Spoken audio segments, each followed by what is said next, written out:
सर्व विद्यार्थी मित्रांचं आपल्या इलेक्ट्रिकल टेक्नॉलॉजी 92 या यूट्यूब चॅनलमध्ये स्वागत आहे. इयत्ता 10वीतील घटक क्रमांक 3 जो आहे इलेक्ट्रिक ट्यूबलाईटची दुरुस्ती व फिटिंग या घटकावर यापूर्वी आपण एक व्हिडिओ बनवलेला होता जो आपण सर्वांनी पाहिलेला असेल. त्या व्हिडिओमध्ये आपण इनकॅन्डेसंट लॅम्प या लॅम्पच्या प्रकाराचा अभ्यास केलेला होता. इनकॅन्डेसंट लॅम्पचे प्रकार, त्याची कार्यपद्धती, कार्यतत्व आणि इनकॅन्डेसंट लॅम्पचे फायदे आणि तोटे ही सगळी माहिती आपण त्या व्हिडिओमध्ये बघलेली होती, पाहिलेली होती. तर या व्हिडिओमध्ये आपण लॅम्पचा जो दुसरा प्रकार आहे डिस्चार्ज लॅम्प, या लॅम्पचा अभ्यास करणार आहोत. या डिस्चार्ज लॅम्पच्या अंतर्गत आपण 4 डिस्चार्ज लॅम्प आपल्या अभ्यासक्रमामध्ये आहेत, आपल्या घटकामध्ये आहेत. Fluorescent tube, compact fluorescent tube, sodium vapour lamp आणि मर्क्युरी व्हेपर लॅम्प, या 4 डिस्चार्ज लॅम्पचा आपण आजच्या व्हिडिओमध्ये अभ्यास करणार आहोत. हे जे डिस्चार्ज लॅम्प आहे कोणत्या कार्यतत्वावर कार्य करतात, कोणत्या तत्वावर कार्य करतात, तर हे डिस्चार्ज लॅम्प, हे 4ही लॅम्प आयोनायझेशनच्या तत्वावर कार्य करतात. बोर्डवर लिहिलेलं आहे, आयोनायझेशनच्या तत्वावर हे 4ही लॅम्प कार्य करत असतात. तर आयोनायझेशन म्हणजे काय हे आपण, यातला जो पहिला प्रकार आहे फ्लोरोसन ट्यूब, या ट्यूबचा अभ्यास करताना किंवा त्याची रचना समजावून घेताना, कार्यपद्धती समजावून घेताना आयोनायझेशनबद्दल माहिती घेऊया. आपण सुरुवात करूया पहिल्या डिस्चार्ज लॅम्पला, फ्लोरोसन ट्यूब. फ्लोरोसन ट्यूब आपल्या सर्वांच्या परिचयाची आहे. फ्लोरोसन ट्यूबची जी रचना आहे ही रचना आकृतीत दाखवल्याप्रमाणे असते आणि काळजीपूर्वक सर्वांनी ती पाहायची आहे. आकृतीच्या मध्यभागी आपल्याला फ्लोरोसन ट्यूब दिसते. या ट्यूबला आतील बाजूनी फ्लोरोसंट पावडरचं कोटिंग असतं किंवा फ्लोरोसंट पावडरचा थर दिलेला असतो, म्हणजे या ट्यूबला फ्लोरोसन ट्यूब म्हणतात. या ट्यूबमध्ये ऑर्गॉन बरोबर मर्क्युरी म्हणजे पारा, ऑर्गॉन आणि मर्क्युरी यांचं मिश्रण या ट्यूबमध्ये भरलेलं असतं. या ट्यूबच्या दोन्ही बाजूला फिलामेंट असतात, टंगस्टन फिलामेंट असतात. हे फिलामेंट बेरियम ऑक्साईडने कोटेड असतात, म्हणजे बेरियम ऑक्साईडचा थर या फिलामेंटवर दिलेला असतो. स्टार्टर आणि चोक किंवा बॅलस्ट हे फिलामेंटला सिरीजमध्ये जोडलेले असतात. तर अशा प्रकारची रचना फ्लोरोसन ट्यूबची असते. फ्लोरोसन ट्यूब सुरू होण्यासाठी जास्त विद्युत दाबाची गरज असते. साधारणतः 800 ते 1000 व्होल्ट एवढा विद्युत दाब फ्लोरोसन ट्यूब सुरू होण्यासाठी आवश्यक असतो. आणि हा तो सुरुवातीचं व्होल्टेज आहे किंवा स्टार्टिंग व्होल्टेज आहे, हे निर्माण करण्याचं कार्य चोक आणि स्टार्टर यांच्या माध्यमातून होतं. जेव्हा फ्लोरोसन ट्यूब सुरू होते तेव्हा कमी व्होल्टेजवर किंवा नॉर्मल व्होल्टेजवरती सुरू राहते, म्हणजे वर्किंग व्होल्टेज नॉर्मल आहे, कमी आहे फ्लोरोसन ट्यूबचं. पण स्टार्टिंग व्होल्टेज जे आहे हे स्टार्टिंग व्होल्टेज फ्लोरोसन ट्यूबमध्ये जास्त आहे. जेव्हा फ्लोरोसन ट्यूबला 230 व्होल्टचा AC सप्लाय दिला जातो तेव्हा स्टार्टिंग व्होल्टेज या दोन फिलामेंटमध्ये 800 ते 1000 व्होल्टचं असतं. सप्लायमुळे टंगस्टनची फिलामेंट जे आहेत ही फिलामेंट गरम होतात, फ्लोरोसन ट्यूबमध्ये उष्णता निर्माण होते. या फ्लोरोसन ट्यूबमध्ये मर्क्युरीचे पार्टिकल्स असतात, उष्णतेमुळे त्यांची वाफ होते, म्हणजे मर्क्युरी वेफर्स तयार होतात. आणि या दोन फिलामेंटच्या मध्ये मर्क्युरी वेफर्स असल्यामुळं दोन इलेक्ट्रॉनच्या दरम्यान इलेक्ट्रॉन्स प्रवाहित होतात, म्हणजे विद्युत प्रवाह होतो, सुरू होतो. हे इलेक्ट्रॉन्स मर्क्युरी वेपरमधून प्रवाहित होतात. त्या मर्क्युरी वेपरमधून विद्युत प्रवाह प्रवाहित झाल्यामुळं किंवा इलेक्ट्रॉन्स प्रवाहित झाल्यामुळं मर्क्युरी वेपरमध्ये डिस्चार्ज क्रिया होऊन या मर्क्युरी वेपरमधून अल्ट्राव्हायोलेट प्रकारची प्रकाश किरणे बाहेर पडतात. अल्ट्राव्हायोलेटची प्रकाश किरणे जे, ही प्रकाश किरणे आपल्या डोळ्यांना दिसत नाहीत, इनव्हिजिबल असतात. म्हणून या ट्यूबच्या आतील बाजूला फ्लोरोसन पावडरचं कोटिंग असतं. जेव्हा ही अल्ट्राव्हायोलेट प्रकाश किरणे या फ्लोरोसन पावडरवर पडतात तेव्हा फ्लोरोसन पावडर इनव्हिजिबल लाईटचं रूपांतर व्हिजिबल लाईटमध्ये करते, म्हणजे जी डोळ्यांना प्रकाश किरणे दिसत नाहीत त्याचं रूपांतर डोळ्यांना दिसणाऱ्या प्रकाशामध्ये फ्लोरोसन पावडरच्या माध्यमातून केलं जातं. तर अशा प्रकारची डिस्चार्ज क्रियेच्या माध्यमातून आपल्याला फ्लोरोसन ट्यूबमधून प्रकाश ऊर्जा मिळते. आयोनायझेशनबद्दल आपण थोडीशी विस्तारित स्वरूपात माहिती घेऊया की आयोनायझेशन फ्लोरोसन ट्यूबमध्ये कसं होतं. त्यासाठी आपल्याला आयोनायझेशन म्हणजे काय हे पहिला समजून घेतलं पाहिजे. जेव्हा एखादा अणू दुसऱ्या अणूला इलेक्ट्रॉन्स देतो, अणू हा मूलतः भाररहित असतो, अणूवर कोणताही भार नसतो. पण जेव्हा हा अणू भाररहित अणू दुसऱ्या अणूला इलेक्ट्रॉन्स देतो, तेव्हा तो अणू त्या अणूचा धनभार वाढतो. म्हणजे इलेक्ट्रॉन्स दिल्यामुळं अणूचा धनभार वाढत असतो. जो अणू दुसऱ्याकडून इलेक्ट्रॉन्स घेतो, इलेक्ट्रॉन्स घेतल्यामुळं त्या अणूचा ऋणभार वाढतो. अशा प्रकारे इलेक्ट्रॉन दिल्यामुळं किंवा घेतल्यामुळं अणूकडील विद्युत भार वाढतो. त्याला आयोनायझेशन असं म्हटलं जातं. तर आपल्या फ्लोरोसंट ट्यूबमध्ये नक्की आयोनायझेशन क्रिया कशी होते हे बघूया. जेव्हा 230 व्होल्टचा सप्लाय फ्लोरोसंट ट्यूबला दिला जातो, तेव्हा हे टंगस्टनचे जे फिलामेंट आहेत, हे फिलामेंट गरम होतात. त्यामुळं फ्लोरोसंट ट्यूबमध्ये उष्णता निर्माण होते. मर्क्युरी पार्टिकल्स या ट्यूबमध्ये असतात. या मर्क्युरी पार्टिकलची वाफ होते, म्हणजे व्हेपर होतात. आणि हे व्हेपर दोन्ही फिलामेंटच्या मध्ये असतात. या ट्यूबचं स्टार्टिंग व्होल्टेज 800 ते 1000 व्होल्ट असल्यामुळं स्टार्टिंग व्होल्टेज जास्त आहे आणि मध्ये मर्क्युरीची व्हेपर आहे, मर्क्युरीची वाफ आहे. त्यामुळं या दोन फिलामेंटच्या दरम्यान इलेक्ट्रॉन्स प्रवाहित होतात. इलेक्ट्रॉनचं वहन होतं या दोन फिलामेंटच्या दरम्यान. आणि या प्रवाहित झाल्यामुळं हे इलेक्ट्रॉन्स वेगानं मर्क्युरी वेपरच्या ॲटमवर आदळतात किंवा धडकतात. वेगात असल्यामुळे या इलेक्ट्रॉन्सकडे गतिज ऊर्जा असते, कायनेटिक एनर्जी असते. ही एनर्जी मर्क्युरी वेपरच्या ॲटमकडे ट्रान्सफर केली जाते. तसेच हे इलेक्ट्रॉन जे आहेत, हे इलेक्ट्रॉन्स मर्क्युरी वेपरच्या ॲटमच्या बाह्य कक्षेमध्ये जाऊन बसतात. म्हणजे मर्क्युरी वेपरचा जो ॲटम आहे, त्या ॲटममध्ये इलेक्ट्रॉनची संख्या वाढते म्हणजे विद्युत भार वाढतो. हे मर्क्युरी ॲटम्स चार्जड होतात. त्यालाच म्हणतात आयोनायझेशन प्रक्रिया. म्हणजे हे मर्क्युरी ॲटम आहेत, हे आयोनाइज होतात, चार्जड होतात. मर्क्युरी ॲटमकडील मर्क्युरी ॲटमची ऊर्जा वाढल्यामुळे हे मर्क्युरी ॲटम एक्साइटेड होतात, म्हणजे अस्थिर होतात. मग हे अस्थिर झालेले मर्क्युरी ॲटम जे आहेत, हे स्थिर होण्यासाठी अल्ट्राव्हायोलेट फोटॉनचं उत्सर्जन करतात. म्हणजे जादाची जी ऊर्जा आहे हे बाहेर फेकतात. म्हणजे कोणत्या स्वरूपात फेकतात? अल्ट्राव्हायोलेट फोटॉन म्हणजे प्रकाश ऊर्जा. अल्ट्राव्हायोलेट प्रकाश किरणाच्या स्वरूपात हे मर्क्युरी ॲटम्स ऊर्जा बाहेर सोडतात किंवा उत्सर्जित करतात. ही अल्ट्राव्हायोलेट प्रकाश किरणे आपल्या डोळ्यांना दिसत नाहीत, इनव्हिजिबल असतात. ही अल्ट्राव्हायोलेट प्रकाश किरणे फ्लोरोसंट पावडरवर पडतात आणि आपल्याला फ्लोरोसंट ट्यूबमधून प्रकाश ऊर्जा मिळू लागते. म्हणजेच चार्जड झालेले मर्क्युरीचे जे ॲटम आहेत, हे ॲटम्स अस्थिर होतात, एक्साइटेड होतात आणि स्थिरता प्राप्त करण्यासाठी हे अल्ट्राव्हायोलेट प्रकाश किरणे उत्सर्जित करतात, म्हणजे डिस्चार्ज होतात. म्हणजे चार्ज झालेले ॲटम्स, मर्क्युरी ॲटम्स डिस्चार्ज होतात. डिस्चार्ज होताना ते अल्ट्राव्हायोलेट प्रकारचे प्रकाश किरणे उत्सर्जित करतात. म्हणून या प्रकारच्या लॅम्पला डिस्चार्ज लॅम्प असं म्हटलं जातं. यापुढे आपण फ्लोरोसंट ट्यूबचे जे महत्त्वाचे 4 भाग आहेत, या 4 भागांचा अभ्यास करणार आहोत. त्याला पहिला जो भाग आहे तो भाग म्हणजे ट्यूब. याची ट्यूबची रचना आपण मागाशी बघितलेली. ट्यूबच्या दोन्ही बाजूला टंगस्टनचे फिलामेंट्स असतात. हे फिलामेंट्स बेरियम ऑक्साईड कोटेड असतात. म्हणजे बेरियम ऑक्साईडचा एक थर या फिलामेंटवर दिलेला असतो. ट्यूबच्या आतल्या बाजूला फ्लोरोसंट पावडरचं कोटिंग असतं. त्या फ्लोरोसंट पावडरचा थर किंवा लेप आतल्या बाजूला ट्यूबवर दिलेला असतो. अशा प्रकारची ट्यूबची रचना असते. दुसरा भाग आहे मेटल पट्टी. ही मेटल पट्टी स्टीलपासून बनवलेली असते. स्टीलच्या जाड पत्र्यावर इनॅमल्ड पेंट देऊन ही मेटल पट्टी बनवली असते. या मेटल पट्टीच्या दोन्ही टोकांना बिजागिरीचे कान असतात आणि त्या कानावर होल्डर बसवलेले असतात. या मेटल पट्टीच्या पाठीमागच्या बाजूने वायर्स फिरवलेले असतात. अशी रचना मेटल पट्टीची असते. तिसरा भाग आहे चोक, किंवा या चोकला बेलॉस्ट असं सुद्धा म्हटलं जातं. हा चोक जो आहे हा सेल्फ इंडक्शनच्या तत्वावर कार्य करतो. हे लक्षात ठेवायचं, हा मुद्दा इथं लक्षात ठेवायचा आहे.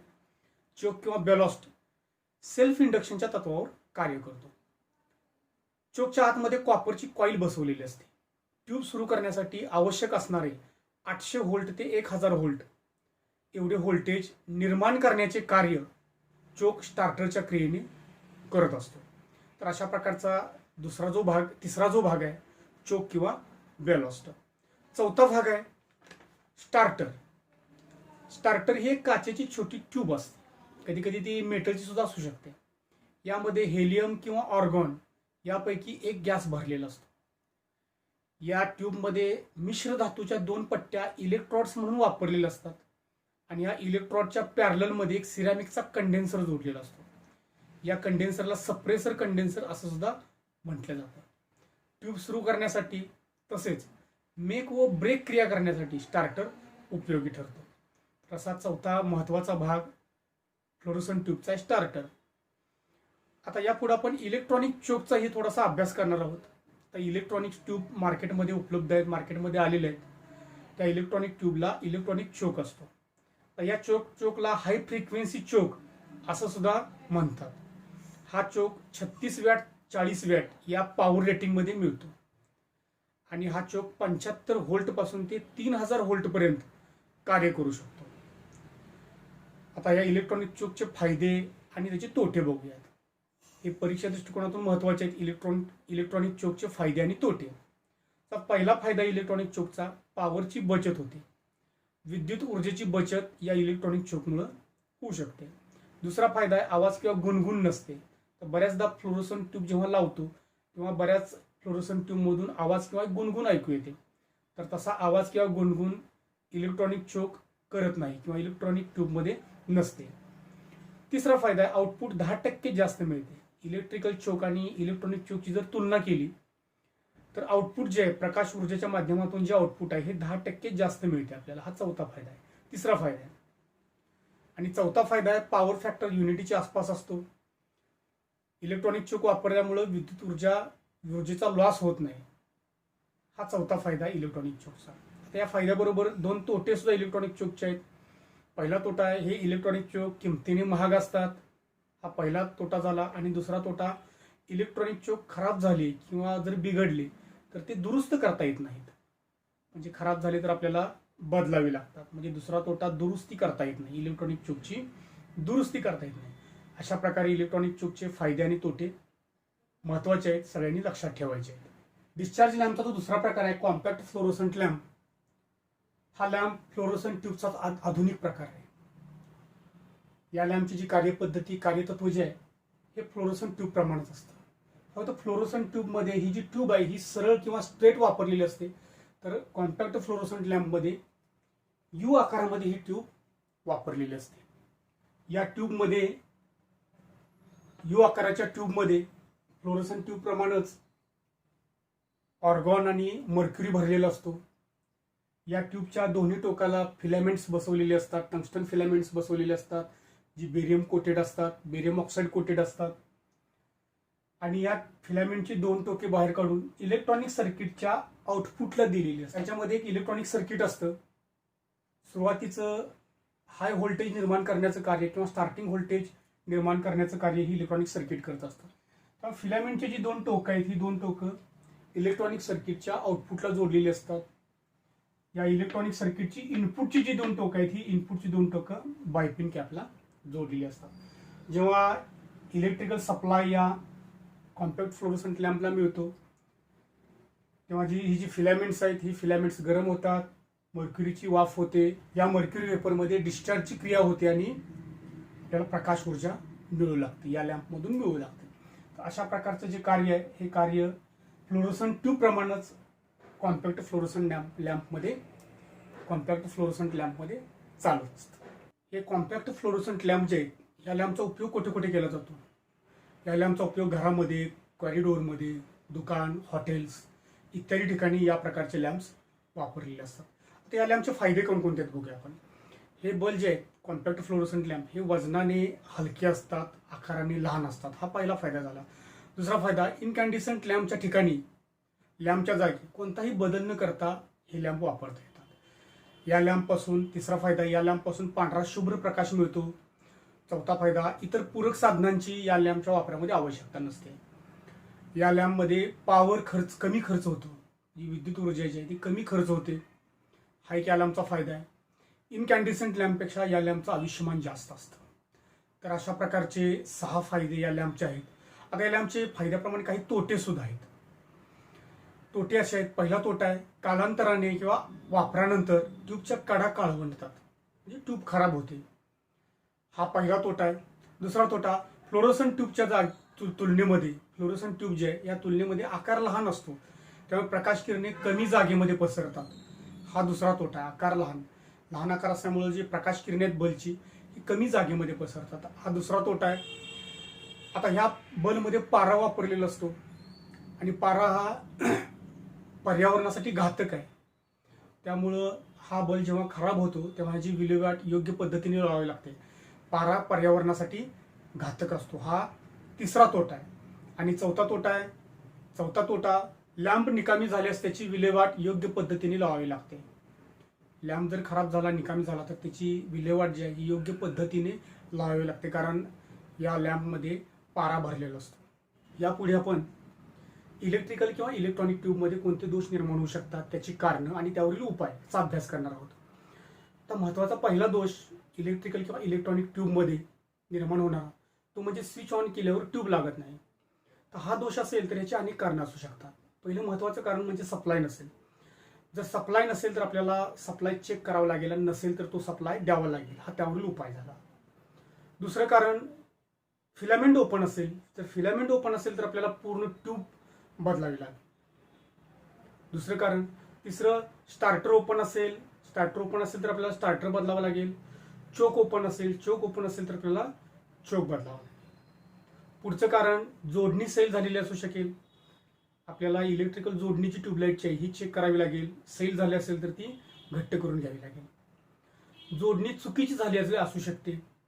पुढचं कारण, जर जोडणी चुकीची झाली असेल तर आपल्याला योग्य पद्धतीनं इलेक्ट्रिकल जोडणी किंवा विद्युत जोडणी आपल्याला ट्यूबची करून घ्यावी लागेल. तर अशा प्रकारचा पहिला जो दोष आहे, स्विच ऑन केल्यावर ट्यूब लागत नाही, या दोषाची कारणं आहेत. या कारणावरील उपाय आहेत. दुसरा जो दोष आहे, ट्यूबच्या कडा लालबुंद होतात परंतु ट्यूब लागत नाही. हा दोष असेल तर ह्याची दोन कारणं असू शकतात. स्टार्टरची जी कॉन्टॅक्ट्स आहे ते कॉन्टॅक्ट शॉर्ट झालेले असू शकतात, किंवा स्टार्टरमधील सप्रेसर कंडेन्सर आहे तो सप्रेसर कंडेन्सर खराब झालेला असू शकेल. ह्या दोन्ही कारणासाठी एकच उपाय, तो म्हणजे स्टार्टर बदलणे. आपल्याला या केसमध्ये, या परिस्थितीमध्ये स्टार्टर बदलावं लागेल. तिसरा दोष आहे, ट्यूब लुकलुक करते परंतु पूर्ण प्रकाश देत नाही. ट्यूब लुकलुकते परंतु पूर्ण प्रकाश देत नाही.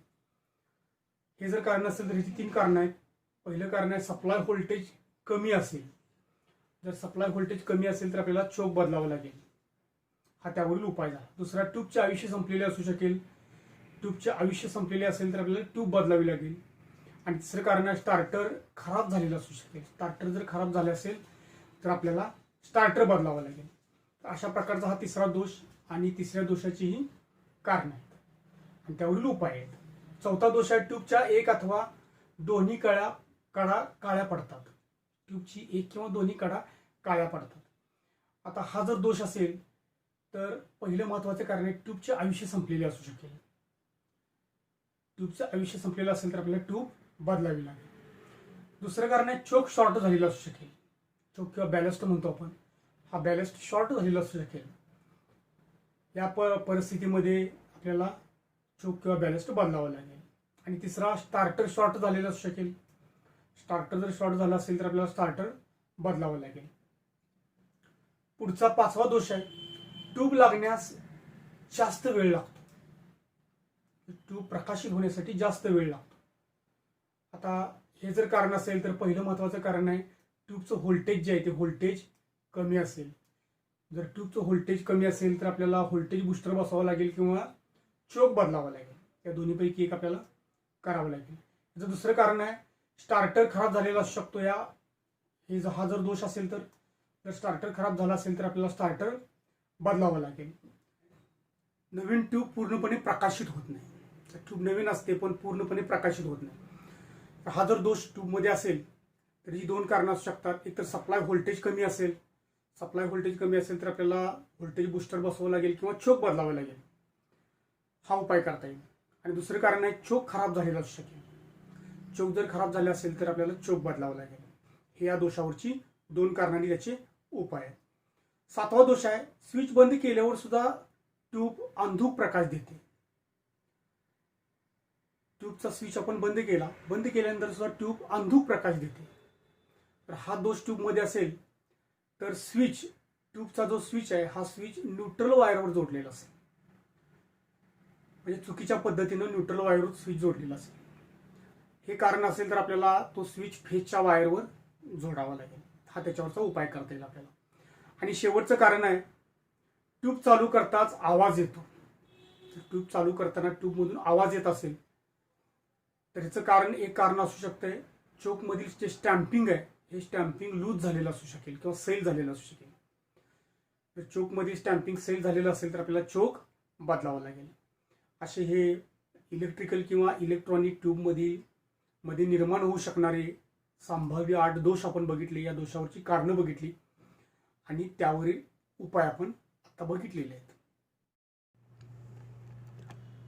इलेक्ट्रिकल किंवा इलेक्ट्रॉनिक ट्यूबलाईटचे फिटिंग किंवा इन्स्टॉलेशन कोणत्या पद्धतीने करतात हे आता आपण बघूया. हे फिटिंग करताना सुरुवातीला ट्यूबलाईटचे पॉईंट पहिला तपासून घ्यावे लागतील आपल्याला. सिलिंग रोज उघडून टेस्ट लॅम्पने सप्लाय आहे का याची खात्री करावी लागेल. त्यानंतर ट्यूब पट्टी घेऊन योग्य त्या ठिकाणी मार्किंग करून घ्यावे लागेल.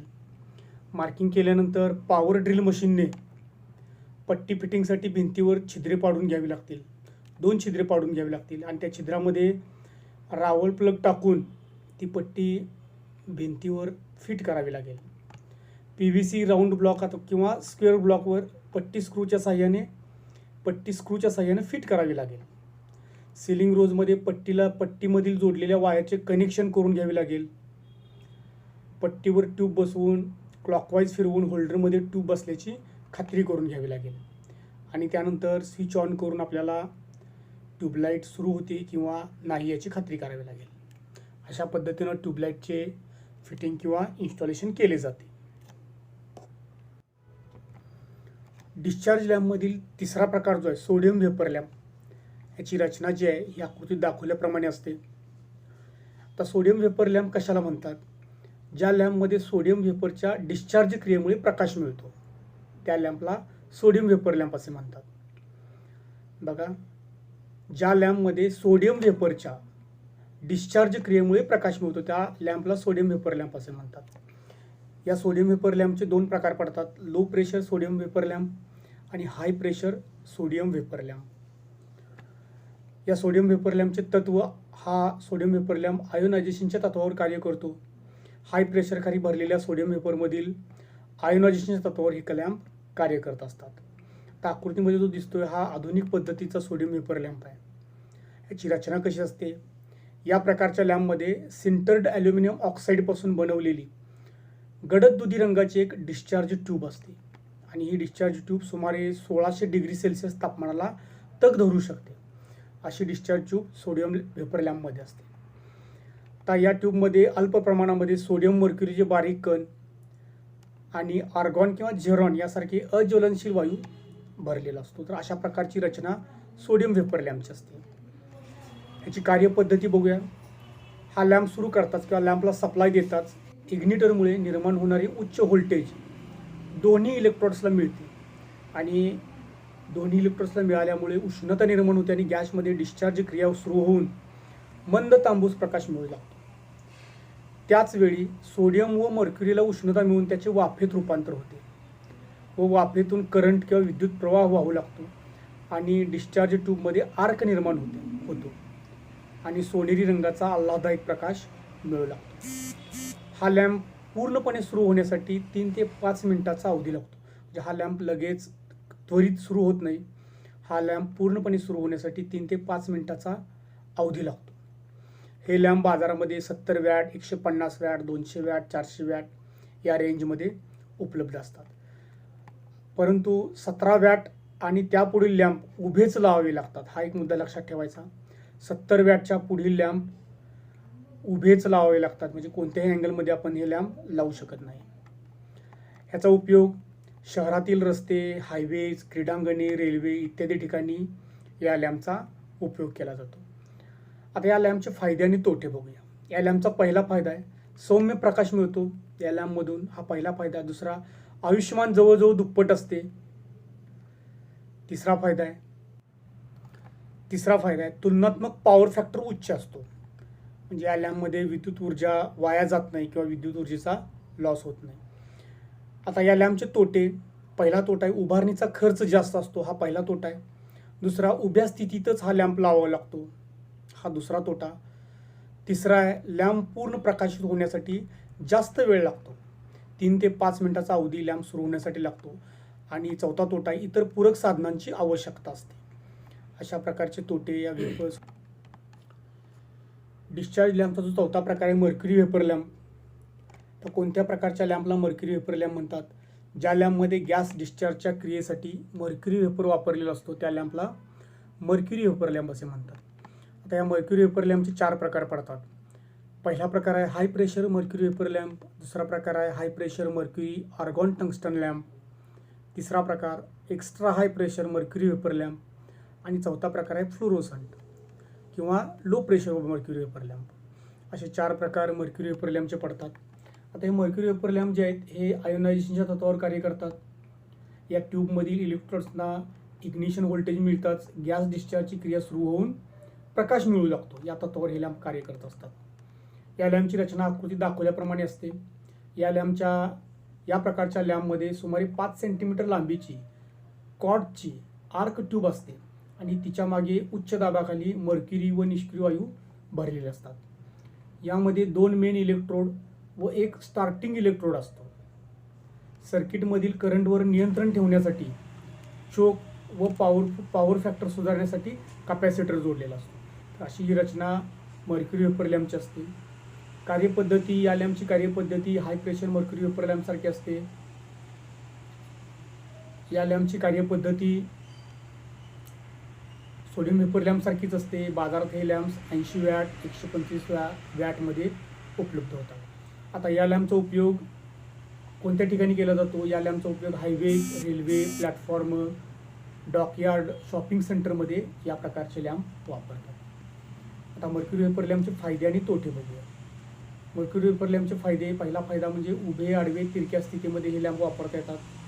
सोडियम वेपर लॅम्पला उभ्या स्थितीमध्ये सोडियम वेपर लॅम्प वापरावे लागत होते, पण मर्क्युरी वेपर लॅम्प मात्र उभे, आडवे, तिरक्या स्थितीमध्ये वापरता येतात. या लॅम्पमधून निळसर पांढरा प्रकाश मिळतो. निळसर पांढरा प्रकाश या लॅम्पमधून मिळतो, दुसरा फायदा. तिसरा फायदा, लॅम्प चालू किंवा बंद करून लगेच चालू केल्यास कमी वेळेत पूर्ण प्रकाश होतो. मर्क्युरी लॅम्पचे 2 तोटेही आहेत.